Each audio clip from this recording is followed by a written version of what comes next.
ಲೋಕಸಭೆ ಚುನಾವಣೆ ರಂಗೇರ್ತಾ ಇದ್ದಂತೆ ಪ್ರಚಾರದ ಅಬ್ಬರ ಕೂಡ ಜೋರಾಗ್ತಿದೆ. ಇಂದು ಪ್ರಧಾನಿ ನರೇಂದ್ರ ಮೋದಿ ಅವರು ಕಲಬುರಗಿಗೆ ಆಗಮಿಸುತ್ತಿದ್ದಾರೆ. ವಿವಿಧ ಕಾರ್ಯಕ್ರಮಗಳಲ್ಲಿ ಭಾಗಿಯಾಗ್ತಾರೆ.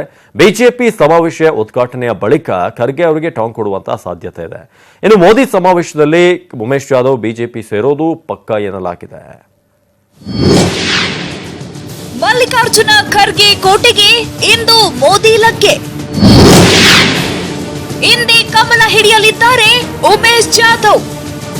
ಸೋಲಿಲ್ಲದ ಸರದಾರ ಮಲ್ಲಿಕಾರ್ಜುನ ಖರ್ಗೆ ಅವರ ಕೋಟೆಗೆ ಪ್ರಧಾನಿ ಮೋದಿ ಲಗ್ಗೆ ಇಡ್ತಿದ್ದಾರೆ. ಖರ್ಗೆಯನ್ನ ಸೋಲಿಸಲು ಈಗಾಗಲೇ ಉಮೇಶ್ ಜಾಧವ್ಗೆ ಗಾಳ ಹಾಕಿದ್ದಾರೆ.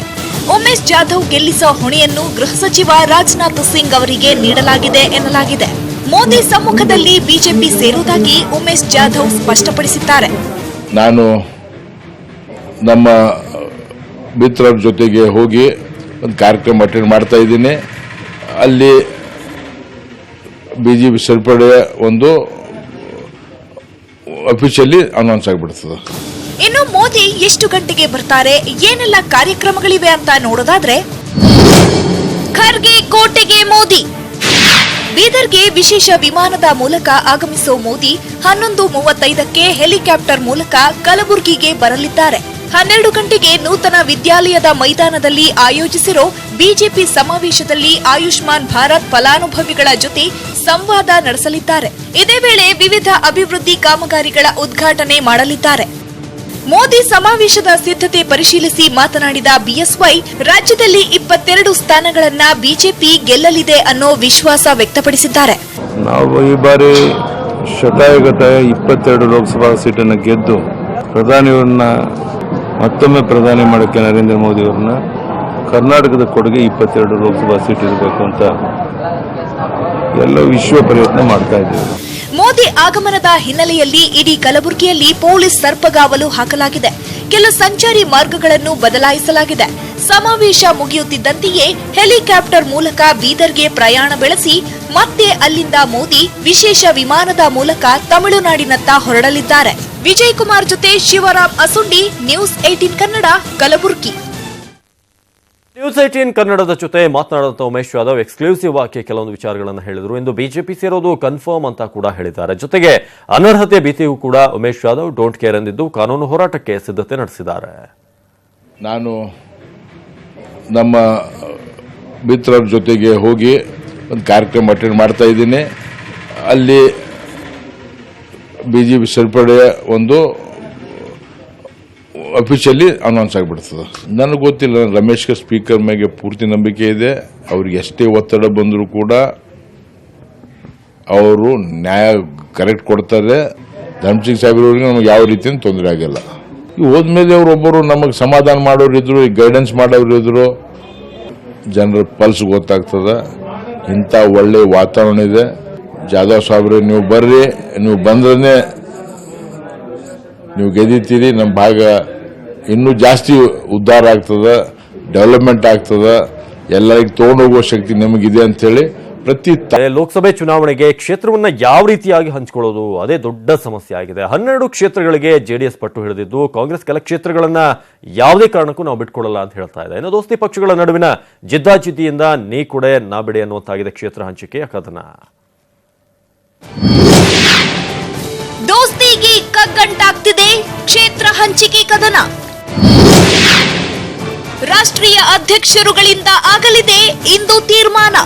ಲೋಕಸಭಾ ಚುನಾವಣೆ ಹತ್ತಿರವಾಗ್ತಿದ್ದಂತೆ ಎಲ್ಲ ರಾಜಕೀಯ ಪಕ್ಷಗಳು ಮೈ ಕೊಡವಿ ನಿಂತಿವೆ. ತಮ್ಮದೇ ಸ್ಟ್ರಾಟಜಿ ಮೂಲಕ ಅತಿ ಹೆಚ್ಚು ಸೀಟ್ ಗಳಿಸಿ ಅಧಿಕಾರಕ್ಕೇರಲು ಹಪಹಪಿಸುತ್ತಿವೆ. ಆದರೆ ರಾಜ್ಯದ ಮೈತ್ರಿ ಸರ್ಕಾರದಲ್ಲಿ ಮಾತ್ರ ಸೀಟ್ ಹಂಚಿಕೆ ಲೆಕ್ಕಾಚಾರ ಮಾತ್ರ ಪಕ್ಕಾ ಆಗ್ತಿಲ್ಲ. ಕಾಂಗ್ರೆಸ್ ಹಾಗೂ ಜೆಡಿಎಸ್ ನಡುವೆ ಲೋಕಸಭಾ ಟಿಕೆಟ್ ಹಂಚಿಕೆ ವಿಚಾರ ಕಗ್ಗಂಟಾಗಿದೆ. ಮಂಡ್ಯ ಜೆಡಿಎಸ್ನವರು ಬಿಡಬೇಕಾಗದು, ಬಿಕಾಸ್ ಸಿಟ್ಟಿಂಗ್ ಮೆಂಬರ್ ಇದ್ದಾರೆ. ನಾನೇನು ಹೇಳಿದೀವಿ ನಿನ್ನೆ ಚರ್ಚೆ ಏನಾಗಿದೆ ಅಂದ್ರೆ, ನಾವು ಎಲ್ಲಿ ಸಿಟ್ಟಿಂಗ್ ಮೆಂಬರ್ಗಳಿದ್ದೇವೆ ಅಲ್ಲಿ ಅವ್ರಿಗೆ ಕೊಡಗಿಲ್ಲ, ಅವ್ರ ಸಿಟ್ಟಿಂಗ್ ಮೆಂಬರ್ 2 ಕಡೆ ಇದ್ದಾರೆ, ನಾವು ಕೇಳಾಗಿಲ್ಲ. ಆ ತರ ನಿನ್ನೆ ಚರ್ಚೆ ಆಗಿದೆ. ಅದರಿಂದ ಅದು ಪ್ರಶ್ನೆ ಬರಲ್ಲ. 12 ಕ್ಷೇತ್ರಕ್ಕೆ ಪಟ್ಟು ಹಿಡಿದಿದ್ದ ಜೆಡಿಎಸ್ ಈಗಾಗಲೇ ಮಂಡ್ಯ ಕ್ಷೇತ್ರವನ್ನ ತನ್ನ ವಶ ಮಾಡಿಕೊಳ್ಳೋ ಮೂಲಕ ಒಂದು ಹಂತಕ್ಕೆ ಮೇಲುಗೈ ಸಾಧಿಸಿದೆ. ಆದ್ರೆ ಇನ್ನುಳಿದ ಕ್ಷೇತ್ರಗಳಲ್ಲಿ ಬಹುತೇಕ ಹಾಲಿ ಕಾಂಗ್ರೆಸ್ ಸಂಸದರಿದ್ದು ಹೇಗೆ ಬಿಟ್ಟುಕೊಡೋದು ಸಾಧ್ಯವೇ ಇಲ್ಲ ಎಂದು ಸಿದ್ದರಾಮಯ್ಯ ಜೆಡಿಎಸ್ ಅನ್ನ ಪ್ರಶ್ನಿಸಿದ್ದಾರೆ. ಹೀಗಾಗಿ ಮುಗಿಯದ ಈ ಕಗ್ಗಂಟನ್ನ ಬಿಡಿಸಲು ರಾಹುಲ್ ಬಳಿ ಜೆಡಿಎಸ್ ವರಿಷ್ಠ ಎಚ್.ಡಿ. ದೇವೇಗೌಡ ಇಂದು ದೆಹಲಿಗೆ ತೆರಳುತ್ತಿದ್ದಾರೆ. 7ರಿಂದ 8 ಕ್ಷೇತ್ರ ಬಿಟ್ಟುಕೊಡಲು ಕೈ ಜೈ ಅಂದಿದೆ. ಕಡೆಪಕ್ಷ 10 ಕ್ಷೇತ್ರವನ್ನಾದರೂ ಬಿಟ್ಟುಕೊಡಿ, ಅದರಲ್ಲೂ ಮಂಡ್ಯ, ಮೈಸೂರು, ಹಾಸನ, ಚಿಕ್ಕಬಳ್ಳಾಪುರ, ತುಮಕೂರು, ಬೀದರ್, ಉತ್ತರ ಕನ್ನಡ, ಧಾರವಾಡ, ಬೆಂಗಳೂರು ಉತ್ತರ ಹಾಗೂ ಚಿಕ್ಕಮಗಳೂರು, ಉಡುಪಿ, ರಾಯಚೂರು ಹಾಗೂ ವಿಜಯಪುರ ಕ್ಷೇತ್ರ ಬೇಕೇ ಬೇಕು ಎಂದು ಜೆಡಿಎಸ್ ಹಠ ಹಿಡಿದಿದೆ. ಆದರೆ ಇದಕ್ಕೆ ಕಾಂಗ್ರೆಸ್ ಒಪ್ಪದಿರೋದ್ರಿಂದ ಖುದ್ದು ದೇವೇಗೌಡ್ರೆ ಅಖಾಡಕ್ಕಿಳಿದಿದ್ದು ರಾಹುಲ್ ಗಾಂಧಿ ಬಳಿ ತಮ್ಮ ಬೇಡಿಕೆ ಇಡಲಿದ್ದಾರೆ. ಬೇಡಿಕೆಗೆ ಒಪ್ಪದಿದ್ದಲ್ಲಿ ಜೆಡಿಎಸ್ ಸ್ವತಂತ್ರವಾಗಿ ಚುನಾವಣೆ ಎದುರಿಸುವುದಕ್ಕೂ ಸಿದ್ಧವಾಗಿದೆ ಎಂಬ ವಿಚಾರವನ್ನು ರಾಹುಲ್ ಗಾಂಧಿಗೆ ಜೆಡಿಎಸ್ ವರಿಷ್ಠ ತಿಳಿಸಲಿದ್ದಾರೆ ಎನ್ನಲಾಗಿದೆ. ಆದರೆ ಹೈಕಮಾಂಡ್ ಲೆವೆಲ್ನ ಈ ಮಾತುಕತೆ ಏನಾಗುತ್ತೆ ಅನ್ನೋದು ಕುತೂಹಲ. ಜನಾರ್ದನ್ ಹೆಬ್ಬಾರ್, ನ್ಯೂಸ್ 18 ಕನ್ನಡ, ಬೆಂಗಳೂರು. ಲೋಕಸಭಾ ಕ್ಷೇತ್ರದಲ್ಲಿ ಡಾಕ್ಟರ್ ತೇಜಸ್ವಿನಿ ಅನಂತಕುಮಾರ್ ಸ್ಪರ್ಧಿಸುವ ಸುಳಿವು ಕೊಟ್ಟಿದ್ದಾರೆ. ಪಕ್ಷ ಏನು ಬಯಸುತ್ತೋ ಅದನ್ನ ನಾನು ಮಾಡೇ ಮಾಡ್ತೀನಿ, ಅದಕ್ಕೆ ನಾನು ಬದ್ಧ ಅಂತ ಹೇಳಿದ್ದಾರೆ. ಈಗಾಗಲೇ ಕಾರ್ಯಕರ್ತರು ಕೆಲಸ ಆರಂಭಿಸಿದ್ದಾರೆ. ಜೊತೆಗೆ ಬಿಜೆಪಿಯೇ ಬೆಂಗಳೂರು ದಕ್ಷಿಣ ಕ್ಷೇತ್ರದಲ್ಲಿ ಗೆಲ್ಲುತ್ತೆ ಅನ್ನೋ ಒಂದು ವಿಶ್ವಾಸವನ್ನ ವ್ಯಕ್ತಪಡಿಸಿದ್ದಾರೆ. ಈಗ ಡಾಕ್ಟರ್ ತೇಜಸ್ವಿನಿ ಅನಂತಕುಮಾರ್ ಅವರು ರಾಜಕಾರಣಕ್ಕೆ ಎಂಟ್ರಿ ಆಗ್ತಿದ್ದಾರೆ ಅಂತ ಅದ್ರಲ್ಲಿ ಕೂಡ ನಾವು ಗಮನಿಸಿದ್ವಿ. ಬೆಂಗಳೂರು ದಕ್ಷಿಣ ಲೋಕಸಭಾ ಕ್ಷೇತ್ರ ಅಂದ್ರೆ ಅದು ಸೋಲಿಲ್ಲದ ಸರದಾರನಿಗೆ ಅವರೇ ಇದ್ದಂತಹ ಒಂದು ಕ್ಷೇತ್ರ. ಹಲವು ವರ್ಷಗಳಿಂದ ಕೂಡ ಅಲ್ಲಿ ಯಾರು ಕೂಡ ಬೇರೆ ಅಭ್ಯರ್ಥಿ ಗೆದ್ದು ಬಂದದ್ದೇ ಇಲ್ಲ. ಈಗ ಆ ಜವಾಬ್ದಾರಿ ಡಾಕ್ಟರ್ ತೇಜಸ್ವಿನಿ ಅನಂತಕುಮಾರ್ ಅವರ ಮೇಲಿದೆಯಾ? ಸಂದರ್ಭ ಇವತ್ತು ಬದಲಾವಣೆ ಆಗಿದೆ. ಅನಂತಕುಮಾರ್ ಅವರು ಇವತ್ತು ನಮ್ಮ ಜೊತೆಗಿಲ್ಲ. ಪಕ್ಷ ಬಯಸಿದ್ರೆ ಆ ಸಂದರ್ಭದಲ್ಲಿ ಏನು ಅವಶ್ಯಕತೆ ಇದೆ ಅನ್ಸೋದು ಅದನ್ನ ಸರಿಯಾಗಿರೋದನ್ನ ಮಾಡೋಣಂತೆ. ಆ ದೃಷ್ಟಿಯಿಂದ ಅನಂತಕುಮಾರ್ ಅವರು ತನ್ನ ಜೀವನವನ್ನೇ ಯಾವ ಪಕ್ಷಕ್ಕೆ ಕೊಟ್ಟರು ಆ ಪಕ್ಷದ ಯಾವುದೇ ವಿಚಾರಗಳಿಗೂ ನಾನು ಸಹಮತವಾಗಿದ್ದೀನಿ. ಅದನ್ನು ಮುಂದೆ ತೆಗೆದುಕೊಂಡು ಹೋಗ್ಲಿಕ್ಕೆ ನನ್ನಿಂದ ಏನು ಮಾಡೋಕ್ಕಾಗುತ್ತೆ ಅದನ್ನು ನಾನು ಖಂಡಿತ ಮಾಡಲಿಕ್ಕೆ ಸಿದ್ಧಳಿದ್ದೀನಿ. ಪ್ರಧಾನಿ ಮೋದಿ ವಾರ್ನಿಂಗ್ಗೆ ಪಾಪಿ ಪಾಕಿಸ್ತಾನ ಕಂಗಾಲಾಗಿದೆ. ಜೆಯುಡಿ ಹಾಗೂ ಎಫ್ಐಎಫ್ ಉಗ್ರ ಸಂಘಟನೆಯನ್ನ ನಿಷೇಧಿಸಿ ಆದೇಶವನ್ನ ಮಾಡಿದೆ. ಮೋಸ್ಟ್ ವಾಂಟೆಡ್ ಉಗ್ರ ಹಫೀಜ್ ಸಯ್ಯದ್ ನೇತೃತ್ವದ ಜಮಾತ್ ಉತ್ತವ ಹಾಗೂ ಫಲಾ ಇ ಇನ್ಸಾನಿಯತ್ ಆ ಒಂದು ಫೌಂಡೇಶನ್ ಅನ್ನ ನಿಷೇಧಿಸಿ ಪಾಕಿಸ್ತಾನ ಘೋಷಣೆ ಮಾಡಿರೋದು. ಇದಕ್ಕೂ ಮುನ್ನ ಜೈಷ್ ಎ ಮೊಹಮ್ಮದ್ ಉಗ್ರ ಸಂಘಟನೆಯ ಮುಖ್ಯಸ್ಥ ಮಸೂದ್ ಅಜರ್ ಸಹೋದರ ಹಾಗೂ ಇತರ ನಿಷೇಧಿತ ಉಗ್ರ ಸಂಘಟನೆಯ 43 ಸದಸ್ಯರನ್ನ ಪಾಕ್ ಸರ್ಕಾರ ಬಂಧಿಸಿತ್ತು. ಅಲ್ಲದೆ ನಿಷೇಧಿತ ಎಲ್ಲಾ ಉಗ್ರ ಸಂಘಟನೆಗಳ ಆಸ್ತಿಯನ್ನ ಮುಟ್ಟುಗೋಲು ಹಾಕಿಕೊಳ್ಳಲಾಗುತ್ತೆ ಅಂತ ಪಾಕ್ ವಿದೇಶಾಂಗ ಇಲಾಖೆ ಹೇಳಿದೆ.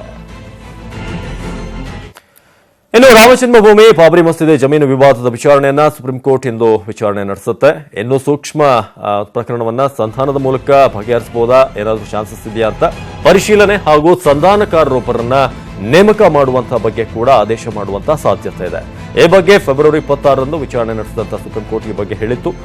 ವಿವಾದಕ್ಕೆ ಸಂಬಂಧಪಟ್ಟಂತೆ ದಾಖಲೆಗಳನ್ನ ಉತ್ತರ ಪ್ರದೇಶ ಸರ್ಕಾರ ಭಾಷಾಂತರ ಮಾಡಿಸಿದೆ. ಸಿಲಿಕಾನ್ ಸಿಟಿಯಲ್ಲಿ ಪೊಲೀಸರ ನಿದ್ದೆಯನ್ನ ಮತ್ತೆ ಕೆಡಿಸಿದೆ ಆ ಖತರ್ನಾಕ್ ಗ್ಯಾಂಗ್. ಬ್ಯಾಂಕ್ಗಳೇ ಐನಾತಿಗಳ ಪರ್ಮನೆಂಟ್ ಅಡ್ಡೆ. ಸ್ವಲ್ಪ ಯಾಮಾರಿದ್ರು ಮಾತಲ್ಲೇ ಸನ್ನೆ ಮಾಡಿ ಕಣ್ ಸನ್ನೆಯಲ್ಲೇ ಹಣ ದೋಚಿ ಎಸ್ಕೇಪ್ ಆಗುತ್ತೆ ಈ ಗ್ಯಾಂಗ್. ರಾಜಧಾನಿಗೆ ಲಗ್ಗೆ ಇಟ್ಟ ತುರಿಕೆ ಪುಡಿ ಗ್ಯಾಂಗ್. ಬ್ಯಾಂಕ್ನಿಂದ ಬರೋ ಗ್ರಾಹಕರೇ ಟಾರ್ಗೆಟ್. ರಾಜ್ಯದ ರಾಜಧಾನಿಗೆ ಆಗಾಗ್ಗೆ ಒಂದಿಲ್ಲೊಂದು ಖತರ್ನಾಕ್ ಗ್ಯಾಂಗ್ ಎಂಟ್ರಿ ಕೊಡ್ತಾಲೇ ಇರುತ್ತೆ. ಬವೇರಿಯಾ ಗ್ಯಾಂಗ್, ಓಜಿಕೊಪ್ಪಂ ಗ್ಯಾಂಗ್ ಸೇರಿದಂತೆ ಕೆಲ ಗ್ಯಾಂಗ್ಗಳು ಆಗಾಗ ಕ್ರೈಮ್ ಮಾಡಿ ಕಣ್ಮರೆಯಾಗಿ ಬಿಡುತ್ತವೆ. ಆದ್ರೀಗ ತುರಿಕೆ ಪುಡಿ ಗ್ಯಾಂಗ್ ಒಂದು ನಗರಕ್ಕೆ ಎಂಟ್ರಿ ಕೊಟ್ಟಿದೆ. ಆ ಖತರ್ನಾಕ್ ಐನಾತಿ ಗ್ಯಾಂಗ್ಗೆ ಬ್ಯಾಂಕುಗಳೇ ಅಡ್ಡೆ.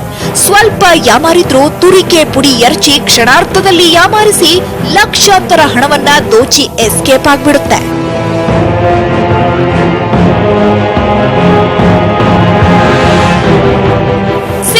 ನಗರದ ಬಸ್ ಸ್ಟ್ಯಾಂಡ್ ಬಳಿ ಇರೋ ಸಿಂಡಿಕೇಟ್ ಬ್ಯಾಂಕ್ನಲ್ಲಿ ಲಕ್ಷ್ಮಣ್ ಎಂಬುವವರು 2.5 ಲಕ್ಷ ರೂಪಾಯಿ ಹಣ ಡ್ರಾ ಮಾಡಿಕೊಂಡು ಬರ್ತಿದ್ರು. ಇದನ್ನ ಗಮನಿಸುತ್ತಿದ್ದ 4 ಗ್ಯಾಂಗ್ ಲಕ್ಷ್ಮಣ್ ಮೇಲೆ ತುರಿಕೆ ಪುಡಿ ಎರಚಿದೆ.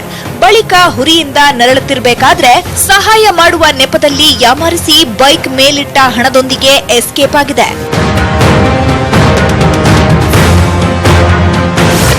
ಕ್ಯಾಶ್ ಬರುವಾಗ ಅಲ್ಲಿ ಯಾರೋ 4 ಜನ ವಾಚ್ ಮಾಡ್ಕೊಂಡ್ಬಿಟ್ಟು ಹೊರಡೆ ಬಂದ್ಬಿಟ್ಟು ನನ್ನ ಮೇಲೆ ಪೌಡ್ರ್ ಹಾಕಿ ನನ್ನ ಕೆರಡೆ ತಳ್ಬಿಟ್ಟು ಬ್ಯಾಗ್ ಎತ್ಕೊಬಿಟ್ರು ಸರ್.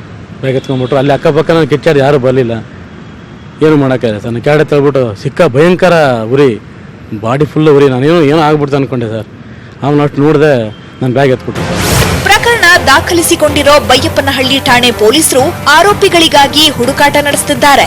ಒಟ್ನಲ್ಲಿ ಬ್ಯಾಂಕ್ನಿಂದ ಹಣ ಡ್ರಾ ಮಾಡಿಕೊಂಡು ಬರುವಾಗ ಇಂತಹ ಗಿಮಿಕ್ಗಳ ಬಗ್ಗೆ ಸ್ವಲ್ಪ ಅಲರ್ಟ್ ಆಗಿದ್ರೆ ಒಳ್ಳೆಯದು. Gangadhar ವಾಗಟ, crime bureau, news 18 Kannada.